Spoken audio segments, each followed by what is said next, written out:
You've seen it 1,000 times. There's a video of a master class and a singer is struggling and the vocal coach comes up, makes a few adjustments, gives some instruction, and bam, the voice lights up. Everything sounds great and the audience applauds. It's amazing. And then you try it at home and doesn't work. So let's unpack what's really going on there so you can gain that. There's nothing wrong with the information in those videos, but it's not the only thing going on. And if you leave out this one element, you're still going to struggle at home and on stage. So let's unpack what's going on. This is a master class I recently did. This young singer is singing Maybe This Time from the musical Cabaret. She has a lovely, rich voice. The song begins very sullen and milky down below. She was killing it and then got to the peak. The song has this long, drawn-out climb with range. And when she got to the high note, of course, all of that momentum caught up to her and she choked a little bit. Not a big deal. We all do it. And so in cases like this, often I like to just have the singer sing it again. And so many times that's the real solution. You just need to work out the bugs. And this is why a warm-up before a performance is so important.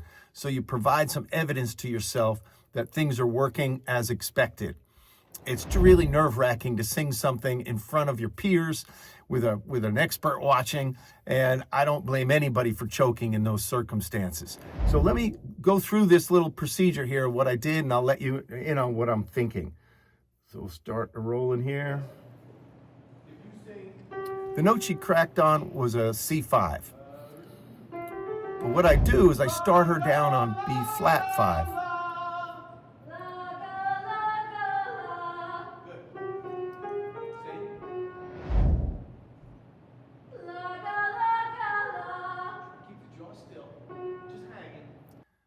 So now I'm working on her jaw, and it's true, there's a lot of tension in the jaw, but really what she's reeling from is fear. She's gotten a frozen response. She's fighting through fear, and one of the tattletale signs of that is a tense jaw. Now, we all know to relax our jaw, or most singers know to relax their jaw, and everyone would love to relax their jaw if they only could. But a fear response is not based on information or logic or even reason. It's based on the fear of the unknown. That's what all fear is. And so when our jaw is tight, it means your brain, the unconscious driver inside there, is fearing something. Usually it's a crash, it's an embarrassment, it's humiliation. But it needs to be extinguished so that your jaw can let go, so that gravity can have it. So I am asking her to release her jaw because there's a loop going on. With a tight jaw, that confirms that our fear is real, and it then tightens the jaw, which confirms, and boom, round and round we go. So it is good to focus on the jaw, physically focus on the jaw, because it will reduce some of that frozen or fear response. I've got her moving her tongue inside.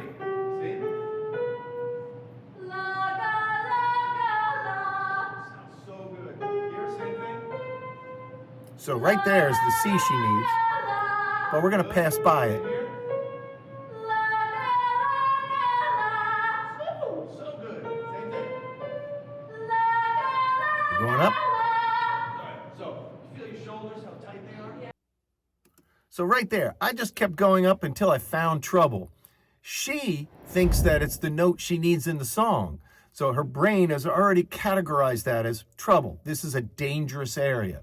It's not. We're only singing. But brains, again, don't do things out of reality. They do things out of history. So she's already choked on the note, and the brain has identified that as a note she has trouble with. So I'm stalled there. Is this D5 we're on now? She's well above where she needs to be. And so we're going to work on dismissing those fear responses.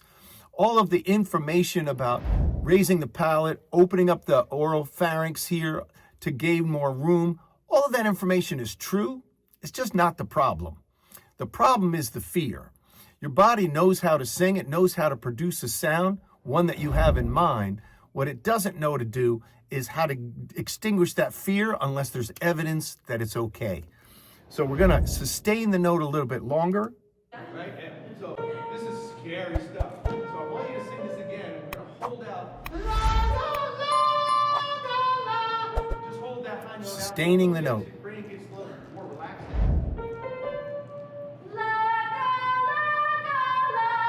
A little bit longer. Here we go.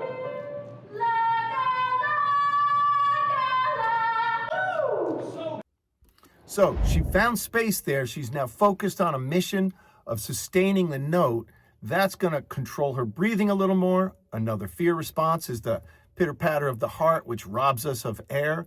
And so we tend to shorten notes. We tend to race through parts that we're afraid of. And so the whole basis here is I'm trying to get her brain to downgrade out of its fear response. Then all her body parts will align properly. And it's often makes us feel kind of stupid that we have to remember all this stuff as we're panicking, coming through a difficult part in a song. And so often it's just get rid of the fear and all things will align as they should in a song. When you hear a pro or A-lister sing, it's not that they're flawless, it's that they're fearless. And that's a huge distinction. So we're all trying to get these things to be perfect in order to get a performance we feel is worthy. And what the pros know and what you should know is it's about reducing the fear response, because we can hear you fight through it, and that's not something that we trust as listeners.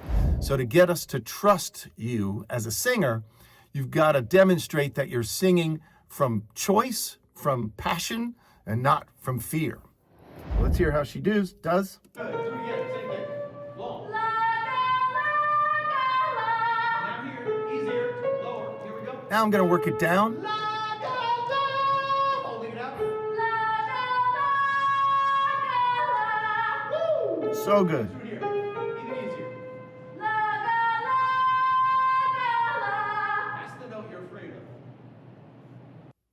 And right there is where I told her, this is the actual note you need to sing. And the look on her face, I wish I could focus in and show you. It's a bad video I have here.